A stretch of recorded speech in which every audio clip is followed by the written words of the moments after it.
കെട്ടുകണക്കിന് ബീഡിയും സിഗരറ്റും. പെട്ടെന്നെല്ലാം നിർത്തി. പുകവലി ഉപേക്ഷിച്ചതിനെക്കുറിച്ച്. മമ്മൂട്ടി.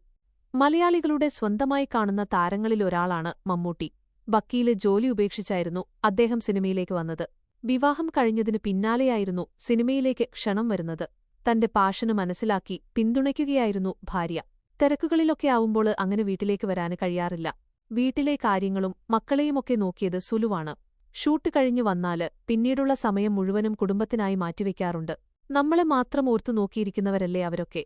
അതുകൊണ്ട് യാത്രകളായാലും മറ്റ് എൻജോയ്മെന്റ് ആയാലും കുടുംബത്തിനൊപ്പമായിരിക്കും.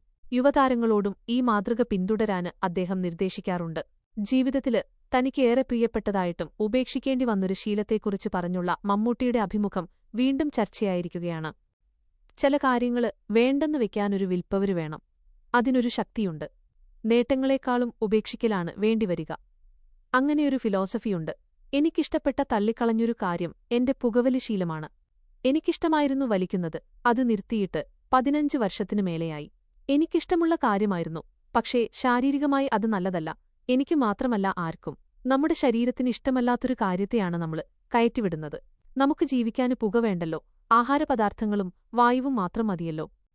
ശാരീരിക പ്രശ്നങ്ങളുണ്ടായിട്ടല്ല. അത് നല്ലതല്ലെന്ന് തോന്നി. അങ്ങനെ വേണ്ടെന്ന് വെച്ചതാണ്. ഗ്ലാമറിനെ ബാധിക്കുന്നത് മാത്രമല്ലല്ലോ.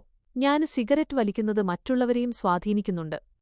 അങ്ങനെയാണ് അത് ഉപേക്ഷിക്കുന്നതാണ് നല്ലതെന്ന് തോന്നിയത്. എല്ലാ കാലഘട്ടത്തിന്റെയും ധർമ്മസങ്കടം തന്നെയാണ് ഇപ്പോഴുമുള്ളത്. നമുക്ക് ധർമ്മം നിഷേധിക്കുന്നത് താങ്ങാനാവുന്ന കാര്യമല്ല. ധർമ്മസങ്കടം എന്താണെന്ന് വെച്ചാല് എന്നെക്കൊണ്ട് കഴിയും. എന്നാല് ഇപ്പോൾ ചെയ്യാന് പറ്റില്ല. അങ്ങനെ പറയില്ലേ? ആ ഒരു അവസ്ഥയാണ് ധർമ്മസങ്കടം. അഭിനയം എനിക്കിന്നുവരെ മടുപ്പു തോന്നാത്ത കാര്യമാണ്. ഭക്ഷണം പോലെയാണ്. തൃപ്തിയോടെ കഴിച്ചാല് ഏമ്പക്കം വിടും. അത് കഴിഞ്ഞാല് പിന്നെയും വിശക്കില്ലേ? അതുപോലെയാണ്. നമ്മളെ എന്നും കണ്ടുകൊണ്ടിരിക്കുന്നവരാണവര്. ജനങ്ങളെ ഇഷ്ടപ്പെടുത്തുക എന്നത് ചില്ലറ കാര്യമല്ല. അതൊരു ഭാഗ്യമാണ്. അക്കാര്യത്തില് ഞാന് ഭാഗ്യവാനാണ്. ഞാനാരെയും തന്ത്രം കൊണ്ട് കീഴ്പ്പെടുത്താന് ശ്രമിച്ചിട്ടില്ല. എന്നെ ആരെങ്കിലും കീഴ്പ്പെടുത്തിയിട്ടുണ്ടോ എന്നറിയില്ല. ആളുകളെയൊക്കെ നിരീക്ഷിക്കാറുണ്ട്.